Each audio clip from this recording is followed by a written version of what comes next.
All right, and we are live. And happy Halloween, everybody, and also happy Reformation Day.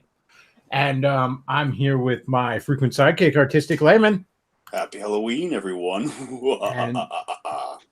and British James just got his streaming license, so he's joining us. Yeah, Merry Ghostmas, everyone. And Matt Forney is with us as well. Boo. And I don't know, we might have Pastor Tom hopping on here. I sent him an invite, but he doesn't appear to be online right now, but we'll see. Hopefully he can hop in on here. So this is just a kind of an informal, although all my streams are pretty informal because I don't know what I'm doing because I'm a retard. But this is just a kind of an informal. We're going to shoot the shit about Halloween mostly. Maybe a little shitting on the Catholics because it's Reformation Day, but mostly Halloween. I love Halloween. Halloween is second only to Christmas as far as my favorite day of the year. And I almost like it better than Christmas. I almost think it's a better holiday than Christmas. Now, obviously, from a religious standpoint, Christmas is more important. I mean, from a Christian religious standpoint, Easter is far more important. But just when it comes to the secular aspects, what you actually do on these holidays, Halloween's great. Because, see, the thing about Christmas is Christmas can be awesome. When Christmas is firing on all cylinders and everything's going right and everybody's in the spirit, nothing beats it. The problem with Christmas, though, is it's very, very easy for Christmas to turn to shit. All it takes is one fucking comment from one relative. Next thing you know, everybody's fucking mad. But that never happens on Halloween. There's never that sense of stress on Halloween that you get with Christmas. Like, even as a little kid, I remember, my dad did a pretty good job, even if, things were getting stressful on Christmas, like, keeping that away from me. But you're a kid. You sense it. You know what's going on. Now, you might have gotten a brand new toy, or something, and you can just go amuse yourself. But you sense the adults are all on fucking edge about shit. That never happens on Halloween. Nobody is ever fucking stressed out about Halloween. Even the people that go all out and they decorate the hell out of their yard and they throw a costume party or some shit. Even those people are never stressed out about Halloween. No one is ever stressed out about Halloween like they are Christmas. And not only that, Christmas is something of a family holiday, but with Halloween, you get kind of a community holiday. I mean, obviously there's the trick-or-treating and all, but there's a real sense of community. I just went by the grocery store in my town, and the grocery store was doing a trick-or-treat thing for the kids, so there's already a bunch of little kids pouring in for, with little costumes on, which, by the way, kids trick-or-treat before it's dark now, and that's fucking wrong. That needs to, Trump needs to put a stop to that. But it's just, there's a great sense of community about it all. And I just love the holiday. And I love horror movies. And I have for a very long time. So, we're probably going to shoot the shit about some horror movies. Maybe some Halloween memories if you have any. And British James, I know you have been raving about the new Halloween movie. You want to tell us a little bit about it? As I say, I only heard about it last year, but essentially, Danny McBride, the guy who's done Eastbound and Down, Pineapple Express, basically anything that's Dude Weed Lamau, him and Danny McBride decided, oh yeah, we're gonna go up to John Carpenter and give him a script and see if he likes it, and he liked it enough. He ended up doing this. Well, probably the best thing about the film was probably the. Funnily enough, it's the soundtrack. I'm probably going to pick that up probably at the end of this month. But if you want a decent Halloween slasher, it's nothing too scary. I mean, I don't know about you guys, but I've never found slashers that scary. It's like Nightmare on Elm Street I love, but I've never been, unless I'm like 8 years old watching it, I've never been scared by it. You just want to see a couple kids basically get killed and maybe, a few decent deaths and, a few decent chase sequences. But if you want something good for Halloween, go watch it. Yeah, I was never a huge Mike Myers fan. I like the first two, like the original first two, and some of the sequels are good for goofy laughs.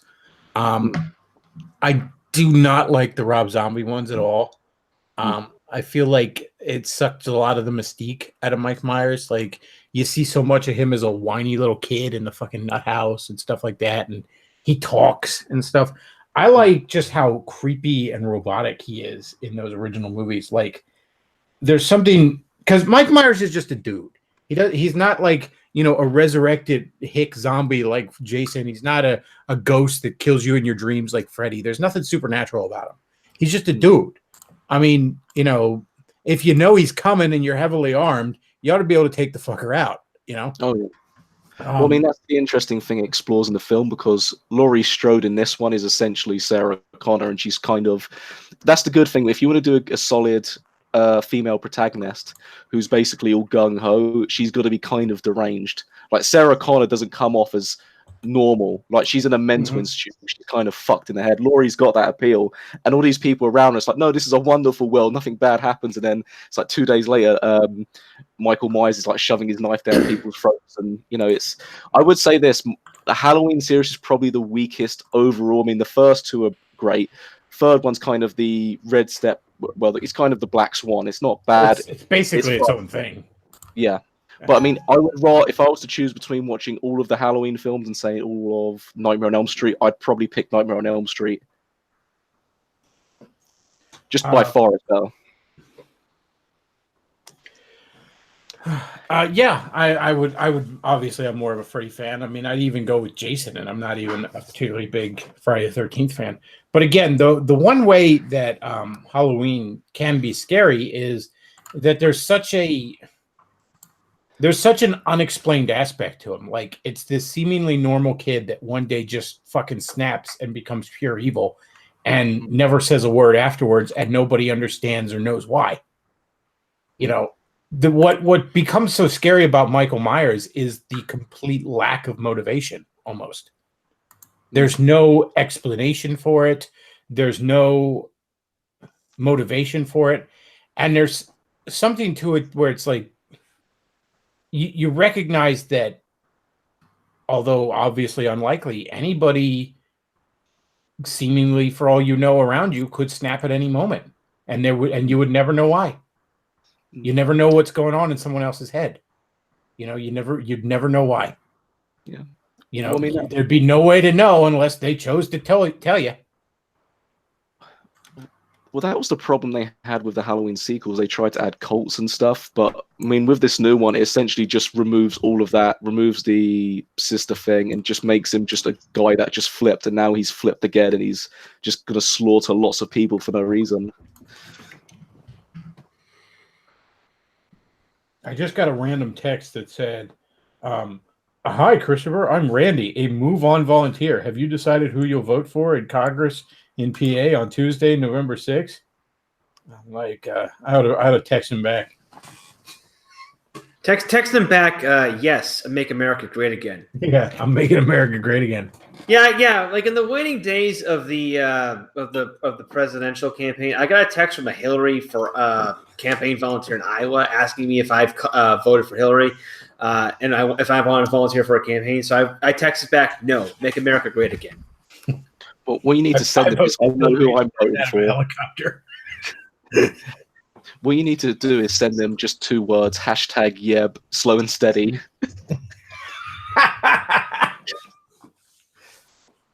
Text him back a picture of Pinochet. Alrighty. So, does any of you guys got any good kind of Halloween, memories from being a kid or anything like that, or is that just me? Am I the only one that had awesome Halloweens? Well, you go first. I've got one, but it's only a short one. I mean, I remember like almost never did I get a store-bought costume. Like, I actually assembled fucking costumes a lot of times as a kid. Like, I went as a mummy because my dad just bought like a shit ton of fucking medical gauze. Just wrapped my ass up.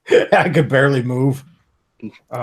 Stuff like that. And there were there was one lady in my neighborhood that actually gave out like packs of fucking army men, of all things, along with candy. It was great. I had a very nice suburb that I grew up in. It was kind of a bedroom community to an Air Force base.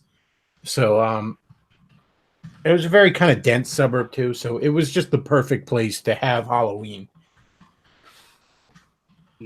And back then, like, there wasn't the paranoia and all. I mean, I remember, the one house was having like a Halloween costume party, and the kids would just wander inside to the living room and pick candy off the bowls on the coffee table. And no, that was just normal then.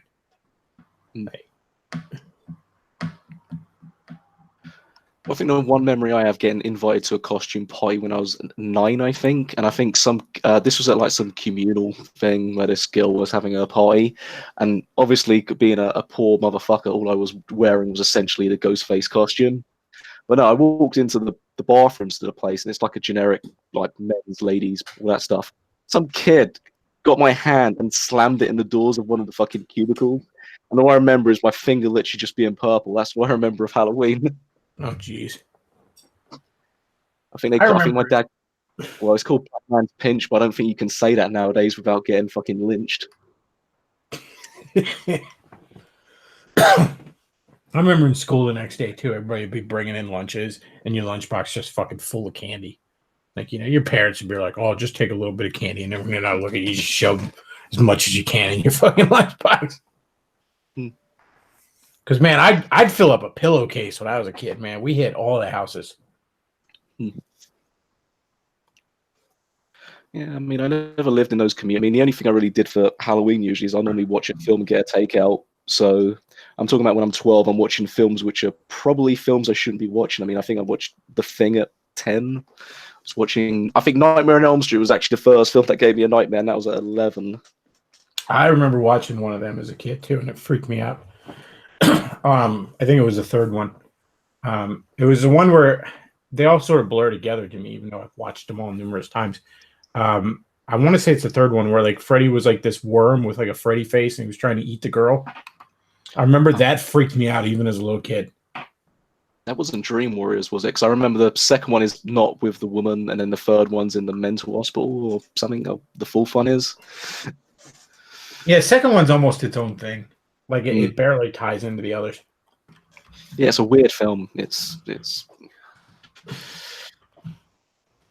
And what else? Oh, Chucky, that scared the shit out of me as a kid.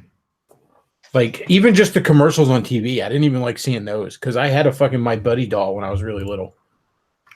So that shit freaked me out, man.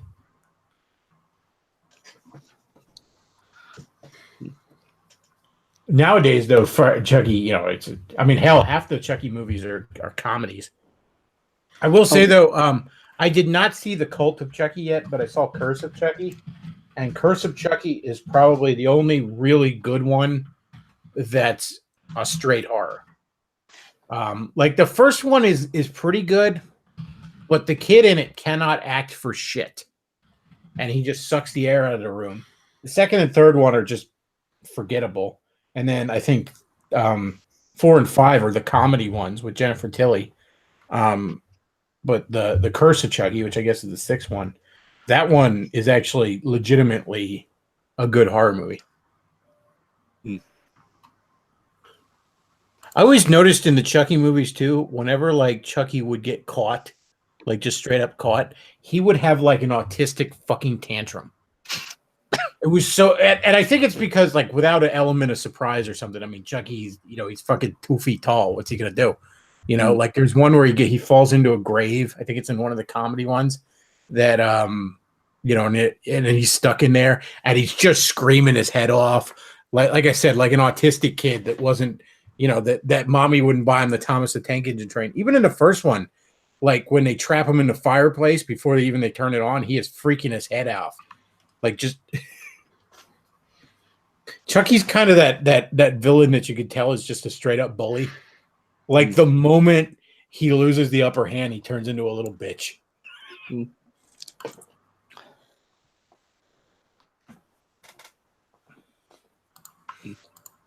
Still, though, Curse of Chucky is a damn good movie.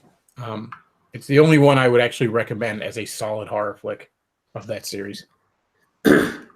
Well, most of the good horror films are. I mean, I know there's been a few good modern slashers. I mean, I can't remember the last Chucky film. I know Freddy vs. Jason is hands down probably the best. Well, I wouldn't say I'd say it's in the top 3 for the sort of post-millennial slasher flicks. definitely up there. I mean, it just works. It works on a horror level. It's Oh a yeah, fun. it's a great movie. It's in fact I saw that last the last drive-in movie theater in my area closed in the mid 2000s, and I saw it and the Texas Chainsaw Massacre with Jessica Biel, like for some Halloween double feature, and it was like the last week the place was even open. Well, I mean, it's again, there's not many films that I mean, you take they've essentially done one film from each main slasher franchise. They had Scream 4, which was all right. I didn't watch the new remake on Nightmare on Elm Street. I mean, I've heard mixed things. I've heard mainly it's a bit of shit. It's I don't know how to put it. I wanted to hate it. I really wanted to hate it because I love that series, and I just love Robert Englund as a character actor, and I wanted to hate it. It's not bad. Granted, I had incredibly low expectations, I guess, but there's parts of it that are genuinely good. I can't remember the actor's name, but he played Rorschach in Watchmen. He does not have the same presence as Robert Englund. Robert Englund had an almost Joker from Batman like charisma about him. Yeah. And the other actor just does not have that, but he doesn't try to mimic it. It's still kind of funny at times, but it's very much a dry, sarcastic humor. It's not the over-the-top clownishness of Robert Englund. Yeah. And it kind of works in its own way. It definitely has flaws. Like, it's almost like the movie can't really decide if they want to portray Freddy as an actual child molester or somebody who is innocent and falsely accused. Like, the movie really can't make up its mind on that, and it gets almost schizophrenic in that way. But other than that, the remake's not bad. It definitely doesn't hold up to the originals, but it's okay. It's not as bad as it could have been. The Friday the 13th remake, I don't even take as a remake. I just sort of consider it a back-to-basics sequel. Like, as far as I could tell, there's nothing about it that it couldn't just take place right after Freddy vs. Jason. Well, actually, there's one film which I overlooked, which I actually liked a lot more than I thought. The Evil Dead remake was excellent. I thought a perfect video nasty. Yeah, I like that a lot, actually.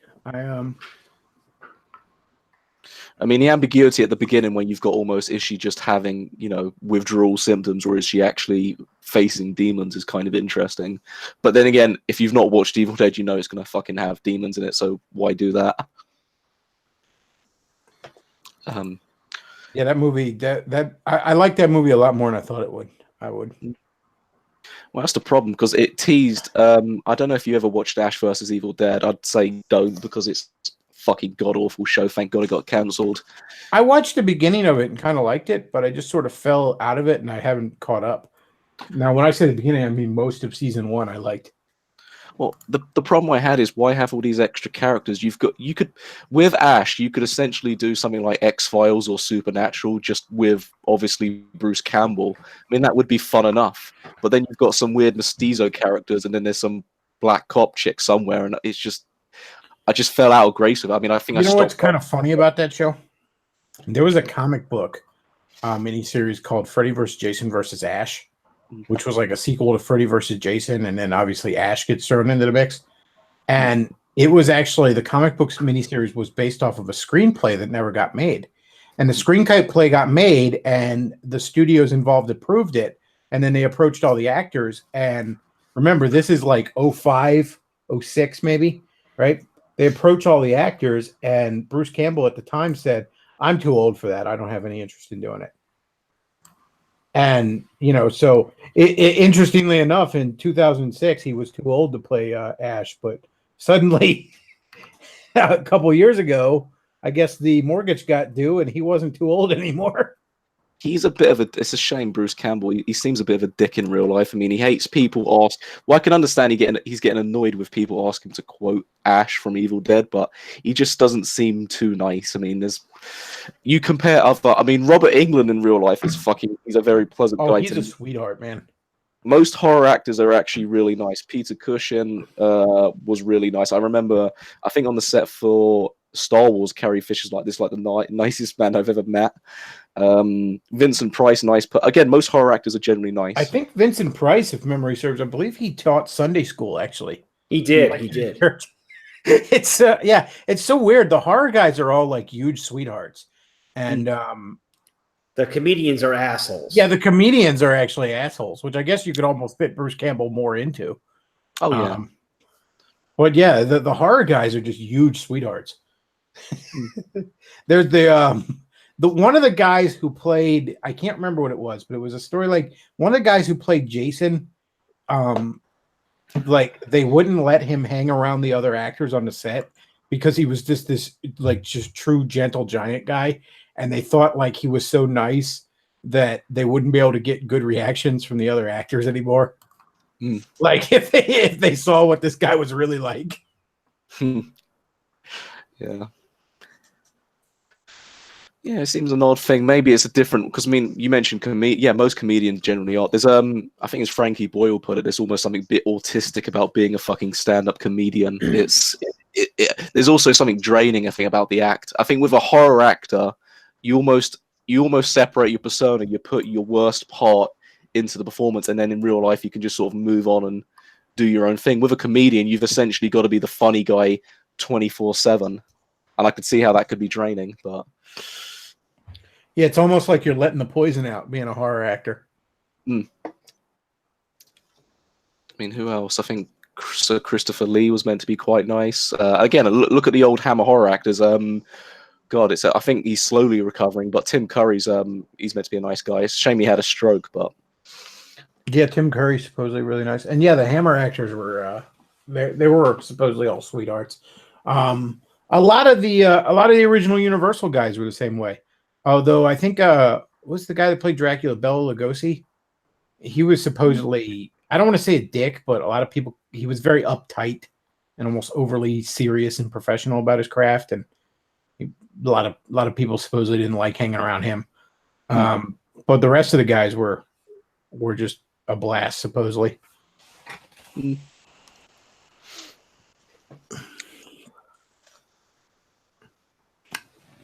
One of the other things I wanted to talk about, and I wanted to get Pastor Tom in here. I don't know what the hell happened to him. But anyways, I wanted to kind of talk about the sort of morality plays you find with horror movies, because you get a lot of like it's mostly like faggy evangelicals, but you get a lot of guys like, oh, horror movies, the Christians shouldn't be watching horror movies and all this other gay shit. But I would argue most horror movies are, if not Christian, at least very K-type. Like there's an element of almost Grimm's fairy tales morality plays about most horror movies. I mean, you could certainly go back to the classic stuff, Frankenstein and things like that, stories about, being irresponsible and trying to play God and that sort of thing. But even like, say, the Freddy movies, like the Freddy movies are basically a story of, the sins of the parents being visited upon children. And maybe that's not fair, but that's just how life often is. And I mean, you could say like, okay, well, what were the sins of the parents? Well, I mean, they murdered that guy. They murdered Freddy. Now, yeah, Freddy was a shitbag and he deserved it. But you notice they never tried to, put him on trial. They never tried to actually see justice done. They just did it the easy way. They did it the more satisfying way, the fun way. They went straight to mob justice. It's not like Freddy got off on a technicality and then they killed his ass. No, they just went straight to mob justice because that was easier. That was more satisfying. Well, that wasn't necessarily the right thing to do, was it? And, that's a sin that ends up visited upon their children. I mean, hell, it's one of the sequels where they sort of expand a bit on the kind of dream demons or whatever that give Freddy his powers. And basically they had to find an evil man who himself had been done wrong.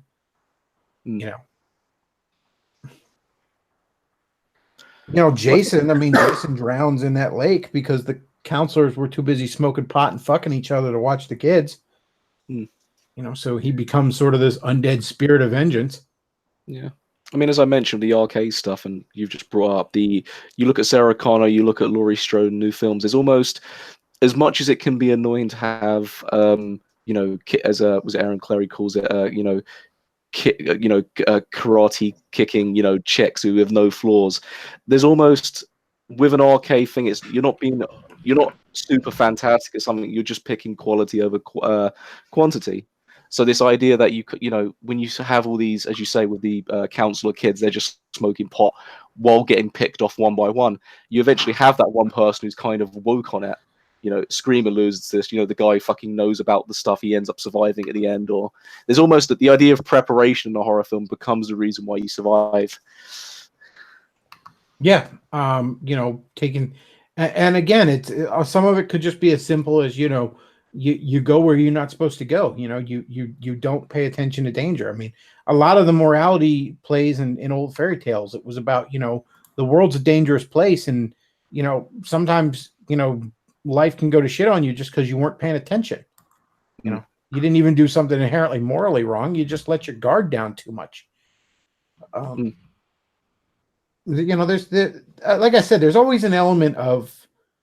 In fact, there was an article years ago I remember reading on one of these shit lib, sites where some liberal was complaining that horror movies are usually, subtly Christian, if not subtly right wing.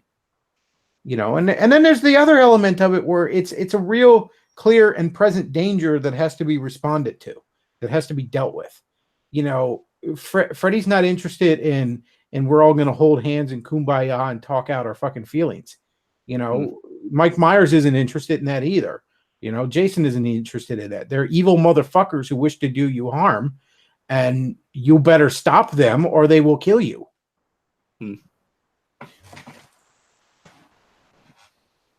Somebody in the chat says, what is the 80s horror movie where the woman has a dick at the end? That was Camp Sleepaway or Sleepaway Camp or something like that.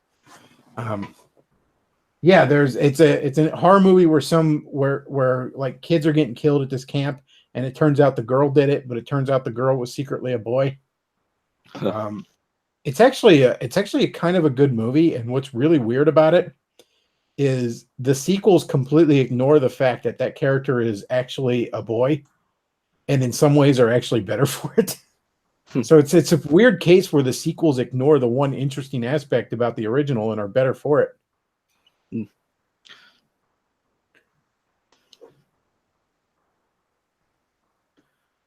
Well, again, Mo, you look at something like, I think with horror films in general, so look at Evil Dead, for example. That's technically every film in that franchise after Evil Dead is either a remake or a complete reimagining. So in the second one, you've got a horror comedy. In the third one, you've got an action adventure. And then in the fourth one, it comes all the way back to having a video nasty. I think with a horror film, you can have again, you've got to look at what the audience is coming into a horror film. You just want to see a few deaths, have a good few moments, and then just enjoy it. I mean, when I was watching Halloween, I think this is something even the Red Letter Media review put it. They didn't like the film that much, but they said it's one of the few films they've been in where people just liked it and just went on with their day.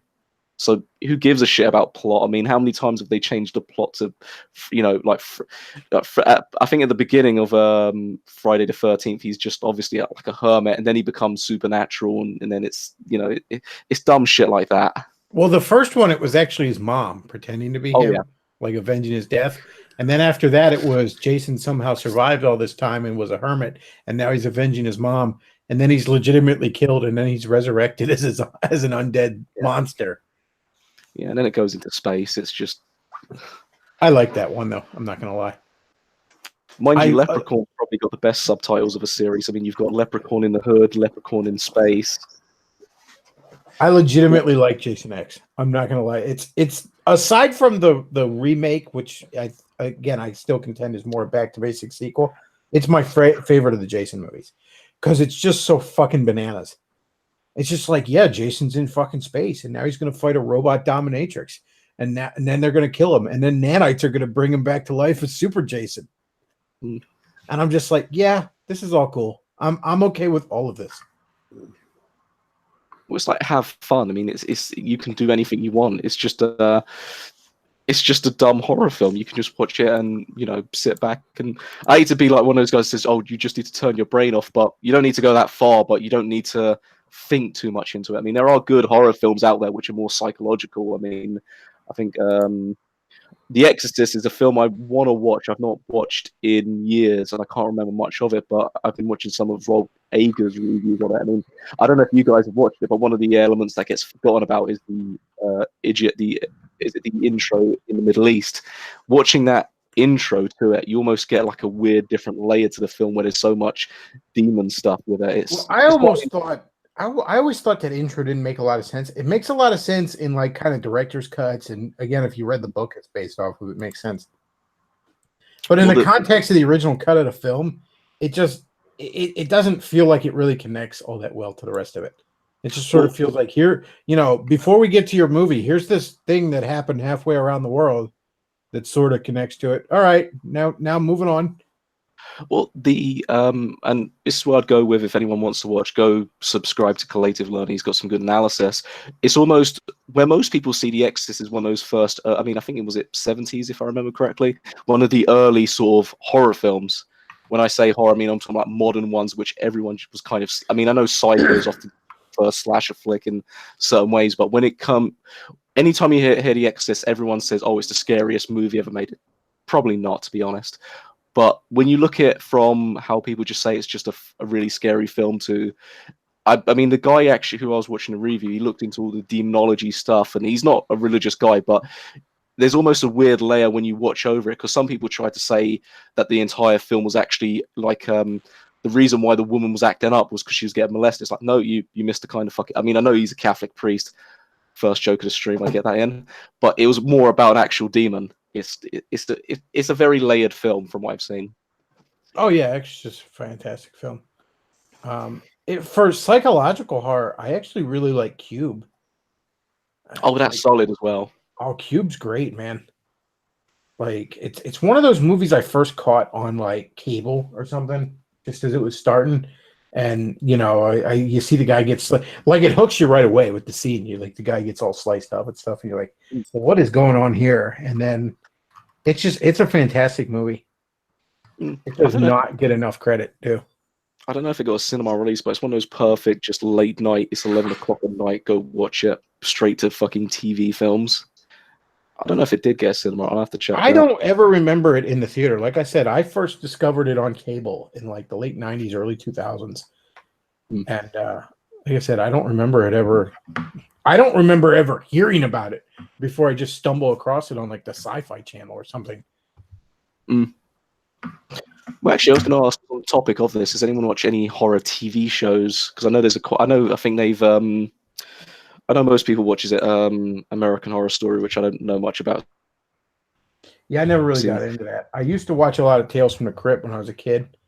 I didn't have HBO, but there would be slightly edited versions on at like 1 a.m. on Fox in my local area, like maybe like a year after they air on HBO. Well, they was on after like Mad TV, dating me right there. But yeah, I used to love Tales from the Crypt. Yeah, I remember watching a lot of those, not necessarily horror, but a lot of the paranormal stuff you get that would get sent over from the US to UK. Like, oh yeah, here's a paranormal activity show voiced by Jonathan Frakes. I'll be watching that for an hour, just thinking, oh wow, this is. I remember those. I remember the ghost stories on Unsolved Mysteries when I was a kid. Those always used to freak me out.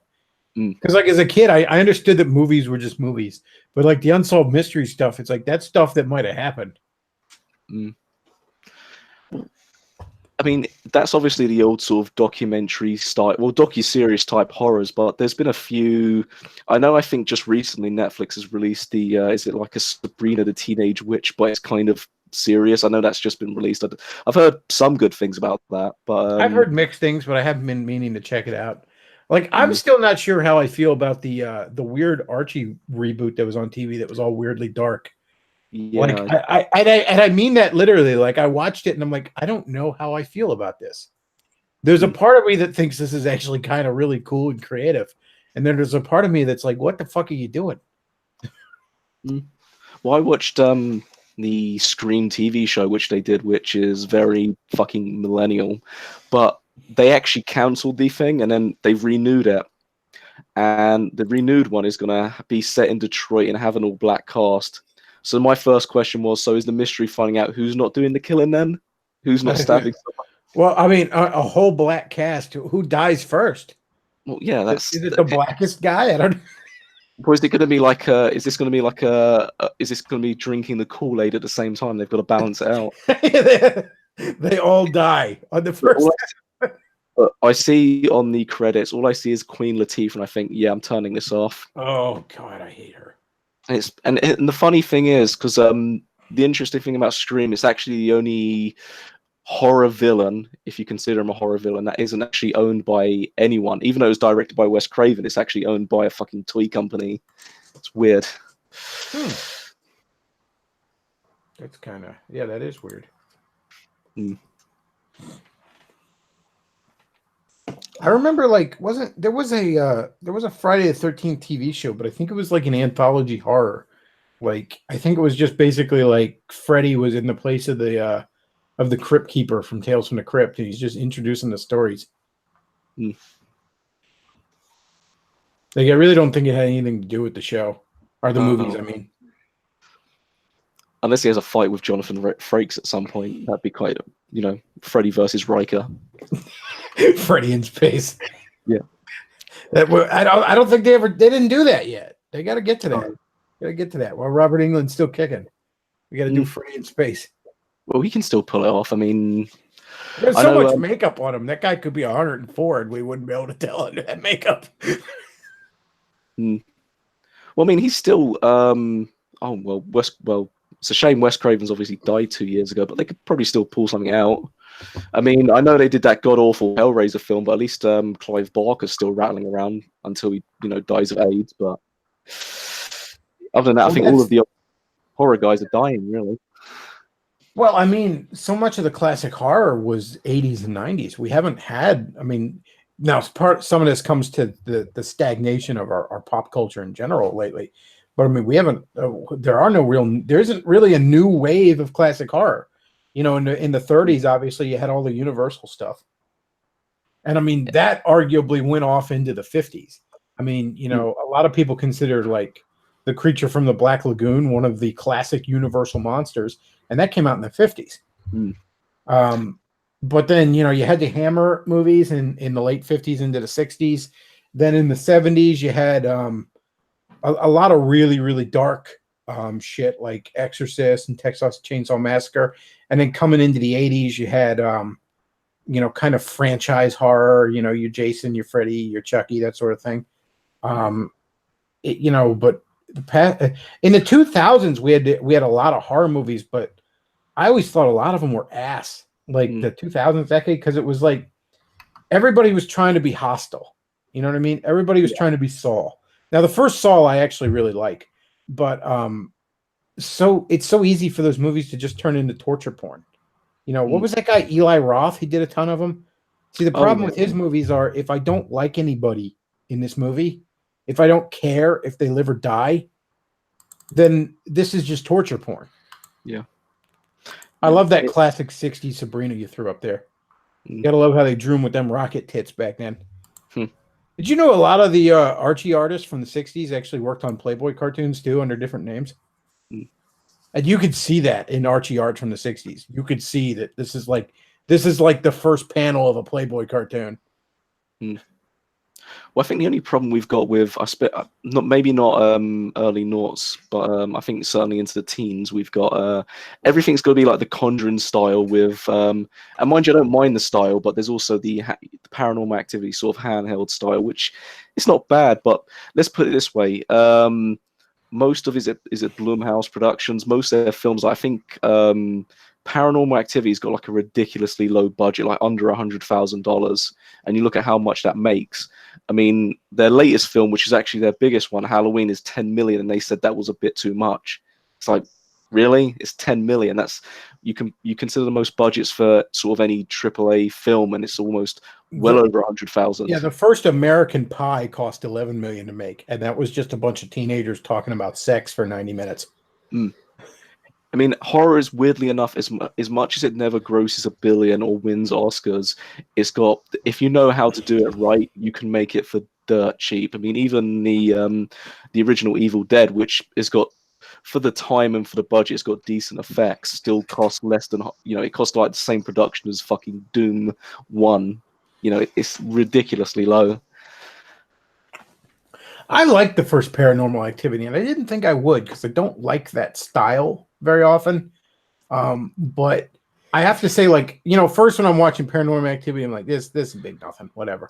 And then it sort of slowly builds up tension. And I have to say that the ending few minutes of it, legitimately just freaked me out a bit. I'm like, man, I'm going to go to sleep clutching a Bible tonight. Holy shit.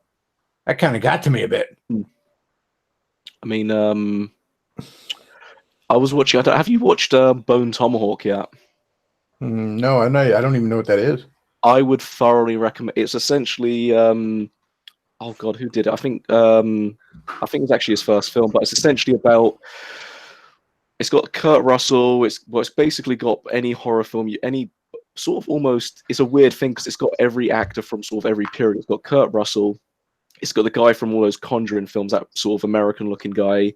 It's got fucking Captain Spaulding in it, and fucking guy who plays the officer in Scream is in the beginning. It's weird, but essentially it's about these sort of sheriffs. They bring in this sort of lone straggler who's killed a few people, and it turns out this straggler end up basically desecrating this sort of burial site of these cannibalistic Indians. And him and a few of the sheriffs get kidnapped, so it's up to Kurt Russell and a few others to go and find them. It's a really slow film at the beginning, but by the end it's almost I don't want to say gore porn, but it's almost it gets its gore almost deservedly with the fucking build up. It's if you get the chance, watch it. A somewhat recent horror movie that I think is actually a genuine classic is Cabin in the Woods. Oh yeah, solid. Yeah, that, and I love how it's weird. Like it incorporates so many, not like there's so many characters in it that are just like, there's the not Pinhead in it. There's so many characters in it that are nods to other franchises that it almost feels like this weird shared universe horror movie. Well, that's the thing. But yeah, it's just a fantastic movie from beginning to end. I did not think I'd have a high opinion of it. And I love it. It caught a lot of people off guard. I mean, there's also another film which I usually recommend if you want, but never describe the film, but make sure they like horror. Make them watch From Dusk Till Dawn, and don't tell them it's a vampire film. Oh man, I love that movie. I just watched that a couple weeks ago, again, and it's funny that the Cinemassacre guys, they do this weekly show on Fridays where they talk about old movies from the 80s, 90s, early 2000s. It's called like it takes place in a fake video store, and they're all talking about it. But somebody was mentioning how he got his buddy to watch From Dusk Till Dawn, and they didn't know it was a vampire movie because it starts off with this weird sort of natural born killers kind of crime drama, and then vampires show up. Yeah. Some ways that's kind of the best horror movies, is where it's almost like a completely different movie, and then whatever the monster or is shows up. The Predator movies are really great at that. Like all the Predator movies are basically some other movie, and then the Predator shows up. Like, the first one is kind of, a Commando style Arnold Schwarzenegger movie, and then the Predator shows up. Oh, yeah. The second one is like a Lethal Weapon movie, and then the Predator shows up. Actually, funny enough, they did actually do a Dusk Till Dawn TV show, which is more expanded. But it's basically a remake of the movie, but expanded into a whole show. I've heard good things about it, actually. There's that scene in Dusk Till Dawn, and Tarantino wrote it, so he purposely wrote this in there. Like his character is looking at fucking Selma Hayek as a stripper, and she's like shoving her foot in his mouth. The guy's got like a huge foot fetish. Oh yeah. So I mean, just thinking that what that guy was like, it's like, yeah, you have to stick your foot in my mouth, Selma. This is for art. Well, but there's that line in there because she's like a vampire, and she's like, I like you. I'm going to keep you as a slave. And he just looks at her and goes, no, thanks. I've already been married. Well, I'm not a foot fag, but the foot is certainly, I wouldn't, when it comes to Selma Hayek, I certainly wouldn't object to the foot.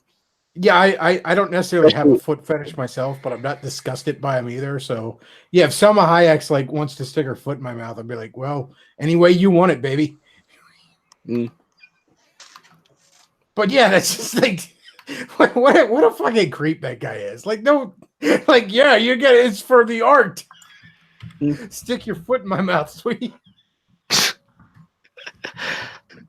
And pour a drink down into it. Yeah, you talk about a great job. It's like, yeah, you have to do this. It's art.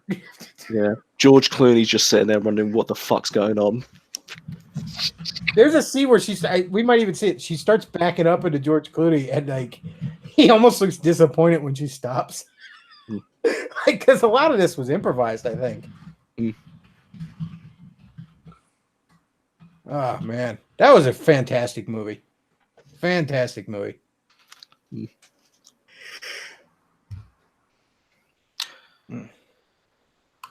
I like how accepting George Clooney gets of it. Like there's this weird scene. There's the scene in it where he's like, well, I don't believe in vampires, but I believe in what I saw, and I just saw fucking vampires. So there's vampires now. He's just like, this is how it is. Let's just accept this. Like at the end, when his buddy that was supposed to meet him there shows up finally, and he's like, "Why'd you send me here?" And he goes, "I didn't know anything about it. Figured it was as good as any other place." And he's like, and then he goes like, "Why? What was wrong? Were they psychos?" He's like, "No, they weren't psychos. Psychos don't explode in the sun, no matter how crazy they are. They were vampires."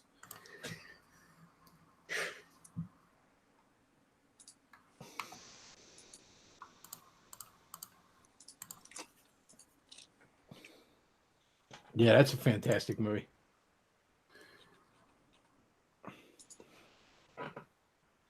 That does not get enough credit, too.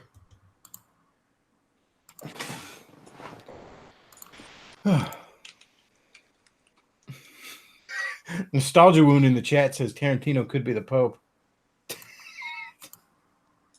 No, because that wasn't a 10-year-old boy sticking his foot in his mouth, so...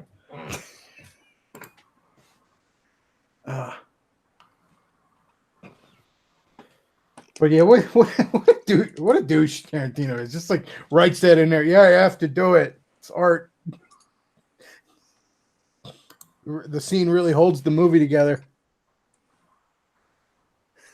Well, like we're at the stage of social degeneracy where like a foot fetish is almost life affirming. Oh yeah, I don't, if I don't see anything wrong with it at this point. It's like the son of that Democratic politician who, like 10 years ago, was making all these porn movies down on Cape Cod, but all they were just close-ups of a woman's feet. Like, that's porn? Morris? I remember What? Dick Morris, the Democrat, like, consultant or whatever. Like, supposedly the Clintons bribed him because they had they were like, we're going to tell everyone you have a foot fetish or something. No, this was someone else. This is a local Democratic politico in Massachusetts. I believe Dick, but that was like 20 years ago. This was 10 years ago.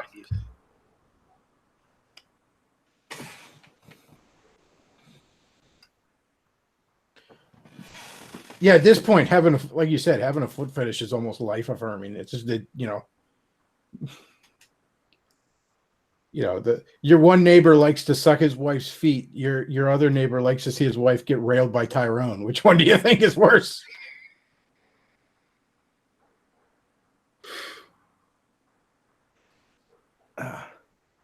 Somebody says better than having a pause load fetish. Nope. Selma Hayek's not looking so sexy anymore. It's hard to tell whether it's the Trump curse or just her hitting the wall. Well, I meant in the video there, but yeah.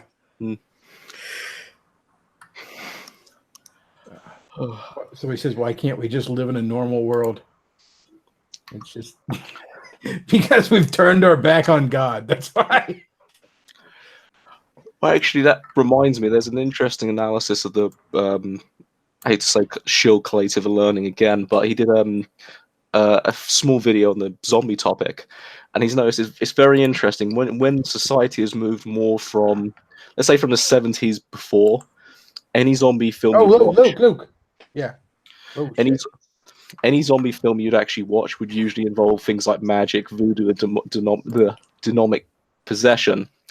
But post-70s, sort of coming from Night of the Living Dead onwards, it's all viruses and radiation and shit. Which is kind of a weird thing I've just noticed. Yeah, you're right. There's not a supernatural explanation for zombies since kind of the 60s. Mm.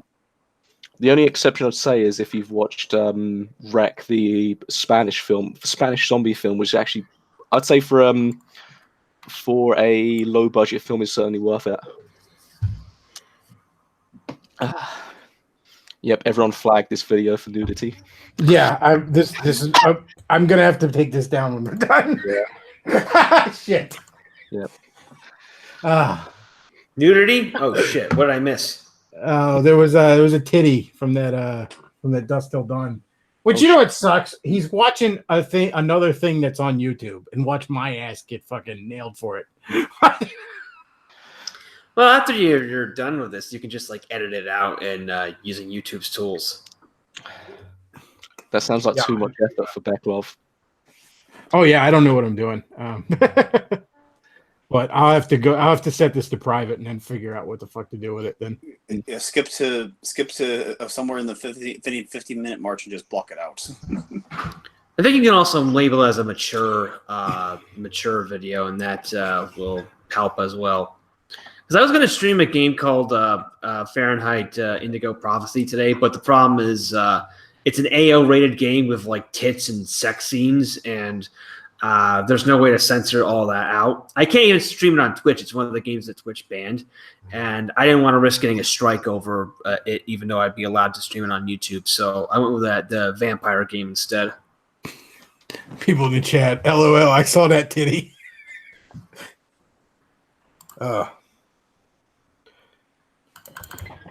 Yeah, I'll have to set this to private then until I figure out what to do with it. Actually, seeing as Luke and Matt haven't spoken much, and I was going to actually ask, horror video games, anyone's recently played which you'd find worthy mentioning? Well, I don't really play new video games much, but I was going back to Vampire the Masquerade Bloodlines. Like I said, I streamed that earlier today. That was really good. But if you install the fan-made patch, it's even better. The out-of-the-box version is just so buggy; it's an absolute pain. Well, I mean, sort of on topic, I just finished watching the Castlevania Netflix show, and it's fantastic. There's a little bit of like fedora tipping in it on occasion that you just Warren Ellis just can't help himself on that shit. But for the most part, it's a really great show. I thoroughly enjoyed it, and it's faithful to the source material without being like weighed down by it. You know what I mean? It doesn't try to follow the exact story of any particular game or anything. It just, does its own thing. Because I mean, especially a lot of the early ones didn't really have a story other than this guy's kicking Dracula's door in and trying to put a boot up his ass. Yeah, interesting. Yeah, Vampire's pretty good. The only thing I don't like about it is, the fan-made patch fixes all the bugs, but the plot just really falls apart in the last act. Like, as I said in the stream, it's clear the writers are taking their sweet time with most of the game, so most of it's really good. And I'm not really into that like modern day vampire city, but this is really good. But like in the last like act of the game, it was obvious they're like, oh shit, we got to finish this before deadline. So they just start rushing everything, and it just has a very anticlimactic ending. But if you like that era of early aughts, late 90s PC RPGs with lots of branching paths and all that stuff, you'll really like Vampire. And actually, it's on sale on Steam right now for like $2.50. Oh yeah, they got the Halloween sale. I mean, I did watch someone stream the whole game. Must have been at least 2-3 years ago. It did seem good. I can't remember. I think he played as the. I mean, you're probably more familiar with the game. He played as the cast that are really fucking crazy. So all of their dialogue is just rambling nonsense. I've been the game as the Malkavians. Like that's a trip because you're basically playing as a deranged person, and you have to all the dialogue is completely altered, and you start hearing random voices everywhere in the levels, and the TV starts talking to you and shit like that. It's wild. Yeah, I might get that. Well, they put out a Friday the 13th game on modern consoles here recently. I'd like to see them do the same for Freddy. That'd be awesome. I've heard good things about the Friday the 13th game. So, I mean, obviously they did NES ones back in the day on both those guys, but.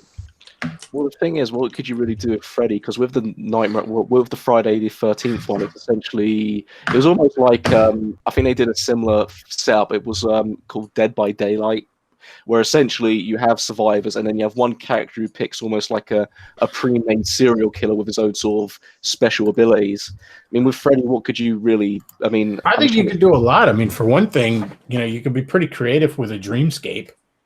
I mean, you could damn near set the whole game into a kind of dreamscape, and I think you could have all sorts of creative level design with that. You could have segments where he's awake, and maybe even the plot of the original game where he's trying to find Freddy's remains and throw it in a furnace or something. Oh yeah. Well, I mean, I think that would work better with, say, a single player thing. So. Oh no, you couldn't do the multiplayer shit like on the Friday the 13th. But to be honest, I don't know. I think too much of the modern game industry is like everything's got to be fucking multiplayer. They just refuse to do a good single player campaign anymore. Well, the thing is, I think the problem when you get with AI, again, with AI, it's almost, I mean, I was playing Alien Isolation a few years ago, and the AI is really dumb, but the reason why it works so well is because it's so tight-knit with how the character moves. So you look at something like a Jason Voorhees AI, that would basically be shit. Imagine some 12-year-old kid smashing up the room. That would be fucking scary with a machete as he's trying to fucking beat you to death. I don't think an AI could do that well. But I think if you were to do it, let's say a Nightmare on Elm Street game, almost like a survival type game where if you do fall asleep, it's almost like I don't know if you played Batman Arkham Asylum. It's almost like the world's fucking warped, and that could work quite well. Oh yeah, you could do a lot of really freaky dreamscape kind of imagery. You could get a lot done with that. Where when you're asleep, it becomes survival horror. When you're awake, it's a bit more action oriented, kind of thing. Doesn't Silent Hill do that sort of thing? Wait, what's this? Doesn't Silent Hill do that sort of thing? I probably, I haven't. I haven't really played the Silent Hill games, to be honest. You got to remember, I kind of missed out on that 5th generation of gaming when that stuff started. Yeah.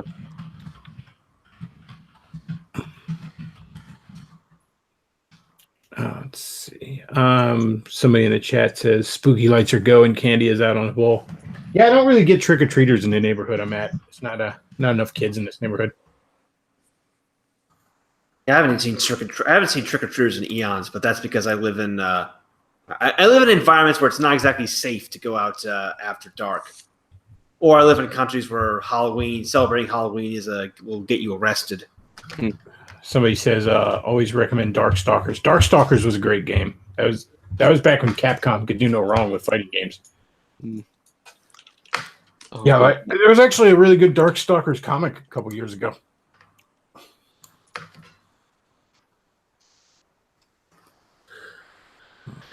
Yeah, in regards to like survival horror games, I'm already going off a tangent. I never really liked them. I never understood why they all insisted on that like tank control system that makes no sense. Like Resident Evil, I played Resident Evil Code Veronica X on the PS2 years ago, and I later played Resident Evil 4, which wasn't too bad. But like, how is this fun?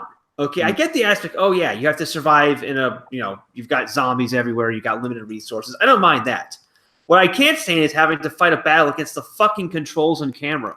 Especially with the original, it's because 3D gaming was still kind of in its infancy, and there was a lot of experimentation on control schemes. So, I know that the original Resident Evil games on the PlayStation used pre-rendered backdrops, so they couldn't have a normal camera system. But Resident Evil Code Veronica was totally 3D. There was no excuse at that point. That game was sucked. Resident Evil 4 was better, but even then it was like this game is like okay, I guess. I got bored right up where I got to the part where you rescue the president's daughter. It just seemed like it was just so repetitive. I never got into any of the Resident Evil games. Again, I missed the 5th generation. I think the only one I ever owned was when I got my Xbox 360, like around 2009. I think it was right around when Arkham came out, the first Arkham game. I got just the one I happened to get was a red one that came with Resident Evil 5, which I played for about 5 minutes and got bored with, although I've heard that was kind of the black sheep of the franchise anyways. I prefer the Silent Hill games, but even then the Silent Hill games weren't that compelling to me. If the main reason I prefer them was just because they had better writing. Oh, now, yeah, if you want a good survival horror game in the truest sense, I would recommend System Shock 2, because you know why? It's got all the elements of a game like the Resident Evil series, but you aren't fighting a war with the fucking controls every step of the way. I've seen a lot of reviews on a game called Clock Tower for the Super Nintendo, which looks interesting. It never got an American release, but there's plenty of like fan-made translations out there. Yeah, I mean, there's a lot of good. I mean, Resident Evil tank controls are fucking bad back in the day. I actually liked Resident Evil 4 quite a bit, but the better one they did was, I'd say Alien Isolation is probably one of the better survival horrors. It doesn't feel clunky, but it doesn't, and again, because you're facing a xenomorph, you don't feel overpowered. I mean, funnily enough, Resident Evil 7 actually fixed most of this stuff. They went back to, I think they went for a first-person mode, and they actually, because here's the thing, most new modern horror games have to basically say you can't fight the enemy, where Resident Evil says, like, yeah, you've got guns and shit, but they won't really do that much in the long term, which I think works better. Yeah, you got a bit of a chance. It's just you can't be stupid about it. Yeah, I mean, Resident Evil's always been over the top. I mean, I think Yahtzee put it quite well with the old ones and versus Resident Evil 7. It's like all of these crazy, over-the-top fucking boss fights, which no one really cares for, are nowhere near as scary as running around a fucking dinner table with some guy trying to kill you with a shovel. You know, it's the classic case with Capcom. They always try and take their stuff way too fucking seriously with Resident Evil. That's why System Shock and Silent Hill are usually much better written. Yeah, Capcom's a lot better when they're just doing goofy, cartoonish shit like Mega Man or Darkstalkers. Yeah, I couldn't get that's the reason why I couldn't get into Resident Evil. It's like the plot is ridiculous and the voice acting is just like retarded. The most amusing part of Resident Evil 4 was like the beginning where, like, you know, I guess Capcom realized they had written themselves in a corner with this huge overarching plot about the Umbrella Corporation, how dastardly evil they are. So after building this up for like 3 to 4 games, suddenly in the beginning of Resident Evil 4, it's like, oh yeah, after Leon Kennedy escaped, blah blah blah, you know, Umbrella Corporation was brought to justice by the UN, and you know, end of story. Yeah. What an anticlimactic end to 4 games worth of buildup. And then they were audited by the IRS, and that was the end of it. Yeah, they got RICO'd. Zombies can't beat RICO. Well, no, yeah, that Antarctic base was not up to code. Yeah, well, that's the thing. I mean, there's the again, as Yahtzee calls it, when Capcom fucks up their franchise, they've got the, in case we fuck it up, just do the next sequel completely differently. That's why Resident Evil 5 I do quite like a lot, and Resident Evil 5 and 6 were god awful. That's why when they went into 7, they thought, why don't we just basically make a homage to Evil Dead and Texas Chainsaw Massacre for the next game? I actually rather like the first 2 Resident Evil movies. Yeah, that's solid. The first Resident Evil movie was probably the best zombie movie we had at that point till in like 10 years. I mean, a lot of people credit stuff like 28 Weeks Later or the remake of Dawn of the Dead or something with reviving zombies, when it was kind of Resident Evil beat them by a couple of years.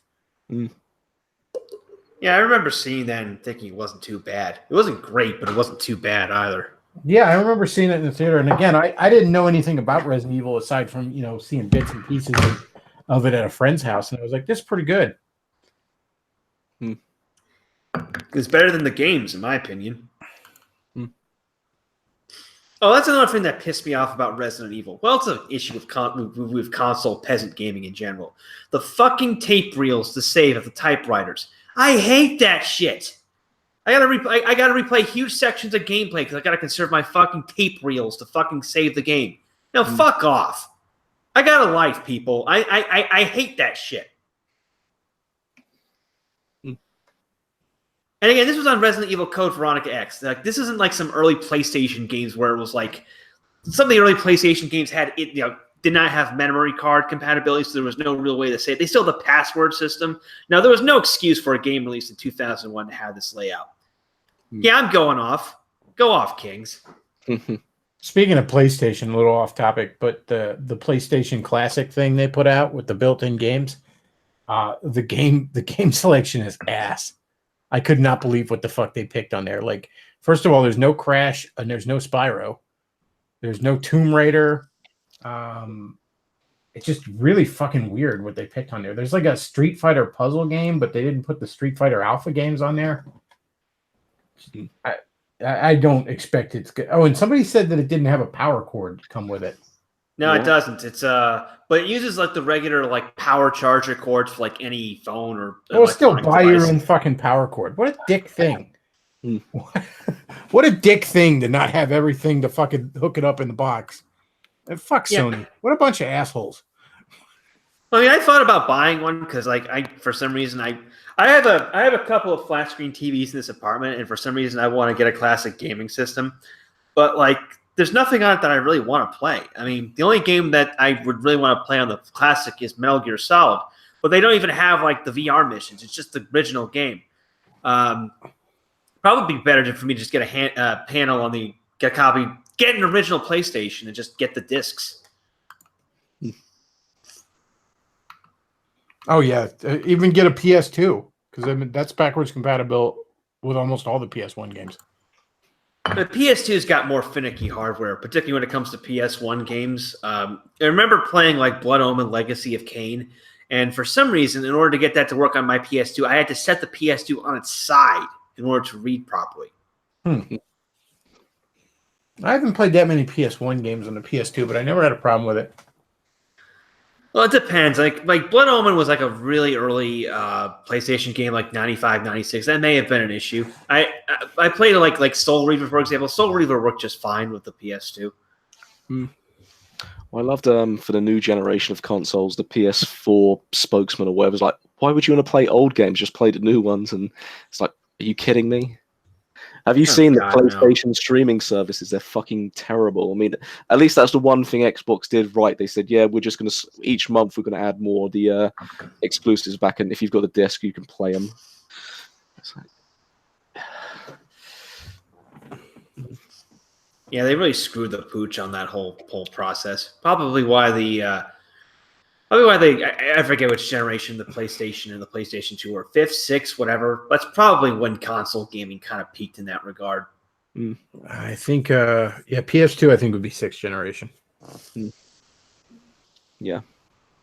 PS2 is probably like the best value for like a gaming system ever relative to cost, because not only did it play all the PS1 games, it was also the DVD player. And a lot of people forget, when the PS2 launched, it was actually cheaper than dedicated DVD players. So that thing was just it was insane value for the money back then. The problem is though the early PS2s, the hardware was shit. They couldn't play DVDs well. Like, see, when it plays a game, you know, the little laser reads the disc and then it's running it off the thing. When it's playing a DVD, the disc is spinning the whole time. The laser's reading it the whole time.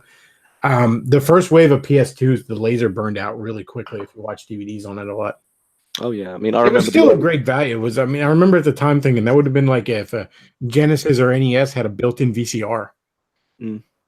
Yeah, I know the early 360s had the problem with that, where if you were to play discs while the machine was standing up, it would fucking scratch it to shit. Oh, jeez. Like literally. Well, the 360s had all sorts of hardware shit. I mean, that's the famous red ring of death. They had I think the 360 had like the highest failure rate of like any console of any generation. Something like 45% of like it was 360 shameful. users. That was downright shameful. That's the kind of thing that should get you investigated by the BBB.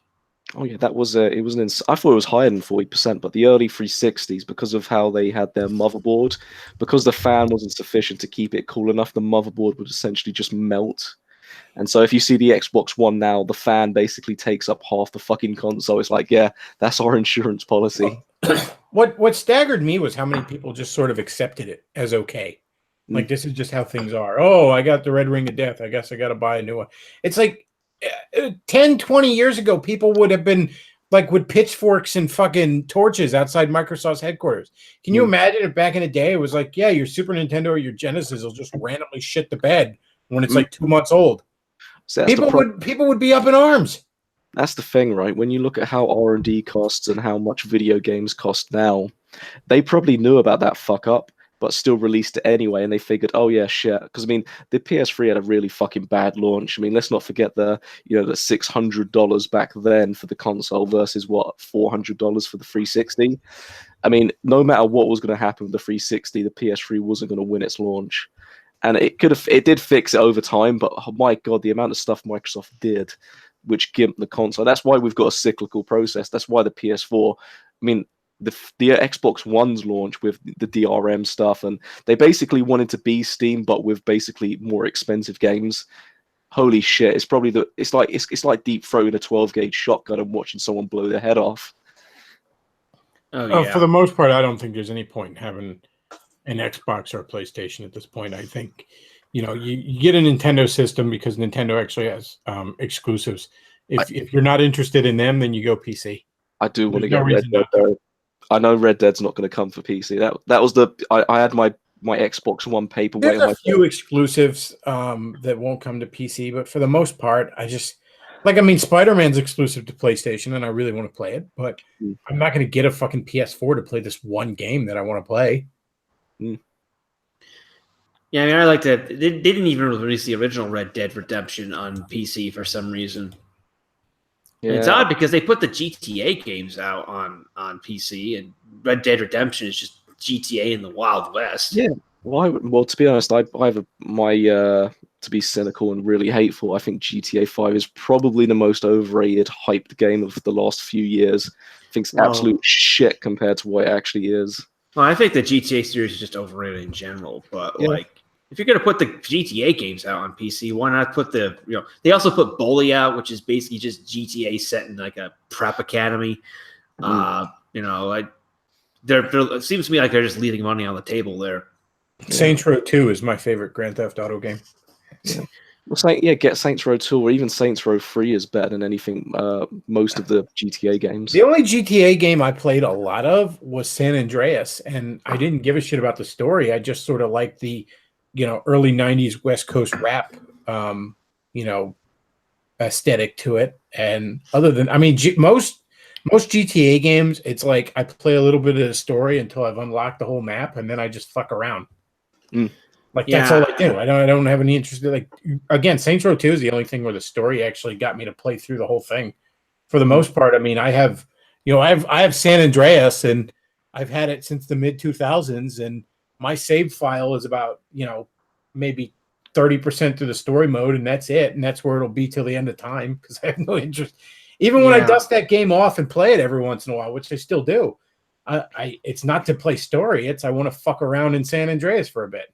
Yeah, I played GTA 3 and GTA San Andreas. Like, the first time I played GTA 3, I was like, what's the point of this? This is like a crippled PC RPG where there's really nothing to do outside of the core missions aside from collect doodads. It's like, oh, wow, yeah, you have this great living city that you can go and explore. And but there's nothing to fucking do aside from collect, like, police badges and all this other shit. Yeah, you can fuck around, but, it's like Razorfist said in his review of Metal Gear Solid 5. If you create a game that's just a bunch of dicking around, you end up with a game that's only fun to dick around with. San Andreas had more meat on its bones, to its credit. I like that little gang, turf war mini game that you play in the Los Santos. That was cool, but the game just didn't really compel me to keep moving forward. Well, Saints Row 2 had a ton of great shit to do on the side. I completed that game, but I did it all while doing. I put a lot of hours into it because I fucked around a lot. I like to get the different properties. I like to get different outfits and shit for your character. Character design a bit that way. I like to do there's one side mission where you steal a sewage truck and you spray sewage on your enemies and shit. That stuff's just goofy fun. But there was actually some meat to it too. There was actually shit to do. Well, one of the things I've noticed, and Matt's probably noticed this with newer games, everything's got to be fucking sandboxed, sort of just explore, and do basically nothing. I mean, I've actually kind of started missing strong linear games like Half-Life and fucking Spec Ops: The Line just from. I mean, Ubisoft is probably the biggest fucking, perpetrator. It's always got to be. We've got to basically make the same sandbox over different time spans, and it's all going to be the same generic stuff. There's no like. I can understand the need to have. I mean, Deus Ex. I don't know if you've played it yet, Matt, but Mankind Divided. Sorry. Probably the best example of how to make a fucking solid open world game, but not too open. It's actually just perfect in scope. I mean, it's a tiny map if you compare it to any other open world game, but it's honestly one of the deepest fucking experience. I regret not getting that game at launch because of it's very, very detailed, is what you're saying. Yeah. I regret like Shenmue detail. Well, the problem. Shenmue, I was streaming that when that came out. Shenmue is not. Shenmue is a kind of repetitive. I mean, I haven't gone back to the game really ever since I was streaming it and having issues with frame rate. But the game is intensely detailed, and that was very novel for the time. Just going around like Ryu's house and being able to open every drawer and examine every piece of furniture, that had never before been seen in a game. Shenmue is a bit empty because and a bit annoying because you have to sit around and wait for things to happen all the time, which if you've watched my streams on it is very fucking annoying. But the concept was novel back then. Yeah. What's that, man? You go. And the story is actually compelling enough to keep me moving forward. Yeah, I mean that's all you really want from an open world game is to have. Like the amount of times I'd play a game and it's more, I'd say 90% of the map is not used. It's like, why not? You look at something like, I mean, Mankind Divided had a troubled start with the whole transaction stuff, but honestly, I picked up on Steam, I think, for like less than 10 quid for like the Ultimate Edition or whatever. Honestly, pick up when it's cheap. It's probably one of the best games you'll play as of recent. Yeah, I've got the game. I was actually going to. When I tried to and failed to stream Human Revolution because my computer isn't fast enough, I was just going to play for the game right on my own so I could play Mankind Divided. But I don't know. I got up to the part where you're supposed to rescue Tracer Tong in Human Revolution in China, and I just put the game down. I'm kind of I have maybe an unhealthy relationship with games where I'll binge them for like a week or like a couple of weeks, and I just won't touch them for months afterwards. Yeah. I get that sometimes. Yeah, I don't know. I'm not really huge on the whole sandbox thing. I mean, it was novel when they started doing those games back, GTA, Mercenaries, Saints Row. There was True Crime, Streets of LA, which Nostalgia Wounds in the chat. He did a pretty good review of that. That game wasn't too bad either. But to me, sandbox games just seem like an excuse for designers to just not do a plot or any sort of serious gameplay. Just like, oh, here's this large area, go have fun. Warren Spector actually had a good quote on this when Deus Ex Invisible War was being developed, and he said he was not a huge fan of the sandbox approach because to him it just seemed like game designers were just sloughing off on their duty to provide a coherent plot and an immersive experience for their players. So he coined the phrase emergent gameplay to describe the Deus Ex series, which was basically like, the game is open-ended. You can make a lot of choices. There's a lot of stuff you can experiment with, but we also have a narrative that keeps you moving forward and keeps you engaged. We don't just simply throw you on a playground and tell you to entertain yourself. We guide you towards something that you'll actually enjoy and find meaningful.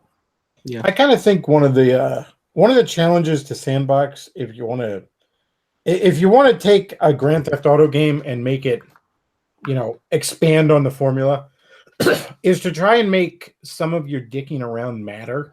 You know what I mean? Like maybe cutscenes play out differently depending on how much side missions you've done or how much property you own or something. Maybe the story plays out a little differently depending on how much you fuck around. That would be sort of the best way to kind of expand on a sandbox formula and make it fresh again. I remember at the time it was a big deal playing Saints Row 2, just the fact that your character was in the cutscene dressed the way you had them. Like even something as simple as that was a big deal at the time. So taking it and expanding it to where maybe your fucking around actually alters the story. It would give it replayability. It would actually, I mean, I know that wouldn't be the easiest thing in the world to do, but just even a few divergent paths based on how you play. Yeah, I mean, I like being able to fuck around in some games. I mean, if you played the original Red Faction with the whole, being able to blow chunks out of the wall with your rocket launchers and shit, that was a pretty novel concept. It was fun to just create like a massive tunnel in the mining tunnels so you hit water and keep going, or blow up entire fucking, office buildings and shit like that. That was great. But there was a story and a narrative that kept you moving forward. To me, it just seems like game designers with a sandboxing just want an excuse to have players fuck around and not really put much effort into. I mean, that's certainly evident in the Grand Theft Auto series, which really never had compelling plots or compelling character development or really nothing worth following. Well, one of the things I think Grand Theft Auto suffers from is there ends up being a disconnect between the plot and how you play. Like so many Grand Theft Auto games, you're this reluctant anti-hero or this, or like they try to portray you as, oh, you don't really want to be involved in this, or you're like they try to portray your character as kind of likable, but at the same time, it's like right before this cutscene, I just slaughtered 40 people for the fun of it, including the paramedics who showed up to help. So I don't think I'm a reluctant bad boy here. I think I'm kind of a shitbag in how I'm playing this. And Saints Row 2 they kind of knew that. They kind of knew you were going to play this game like a sociopath, so your character was a fucking shitbag. Yeah, it's like a Daikatana, where the level where you spend the entire level dispatching demons and ghosts, and then the next story-based cutscene, your character is scared by a ghost. Bitch, I killed like 100 of you just 10 minutes ago. Well, I'm gonna probably wrap this up here soon, and then put this on private and figure out how to edit out the titties so I don't get fucking struck into the dirt again. But one thing I want to mention, Luke, I threw it up in the chat. There's a little Kickstarter out there which has a couple days left. Y'all might want to check out. There's an independent movie called Zombinatrix that's getting kickstarted, and it's basically the story of a dominatrix that's killed and then comes back as a zombie seeking vengeance. And it's very much done in a very cheesy, nod to classic movies of this vein from the 80s and 90s. I'm not in a position to be helping out Kickstarters, but if I had the money, I would have thrown a few bucks at this, and I'm glad it got funded. Because I would like to see it when it comes out. This looks like fun. This looks like exactly what the fuck I want movies like this to be. One of the first when I saw this, I was thinking of Return of the Living Dead Part 3, I think. Yes, I like that movie. But yeah, it looks like a lot of fun. I hope this movie turns out well. I'm glad it got funded. If you have a few bucks, you should definitely maybe throw a buck or two on its Kickstarter. After you send me some PayPal. What is this, like the AO version of Alexandra's project? This is just a commercial for it. That's not an actual scene from the movie. That they haven't even really started filming. Like I said, they were just kickstarting it. But no, the plot is just this professional dominatrix gets killed by some bad guys or something, and then she comes back as a zombie because reasons, and she's seeking vengeance. Yeah, it seems amusing. Yeah, it seems like it could be a fun movie. I don't see why not. All right, well, folks, I hope you enjoyed this Halloween show. I hope y'all had a great night. Eat some candy, watch a horror movie. I'm gonna set this to private and try and black out that one. That's probably what I'm gonna have done. Is I'm just gonna have the screen go to black in those couple of seconds. That way I don't have to cut out the audio. Have a picture of Martin Luther in front of it. When I was on the Fallen Angel Cinema, guys, we watched The Room, and there's all kinds of titties in the room. So they put pictures of Mundane Matt's face over the titties. Like they put like a gif of him crying over the titties. So yeah, folks, thanks for listening. That's about all we got for tonight. Happy Halloween, happy Reformation Day, and Bechtloff out.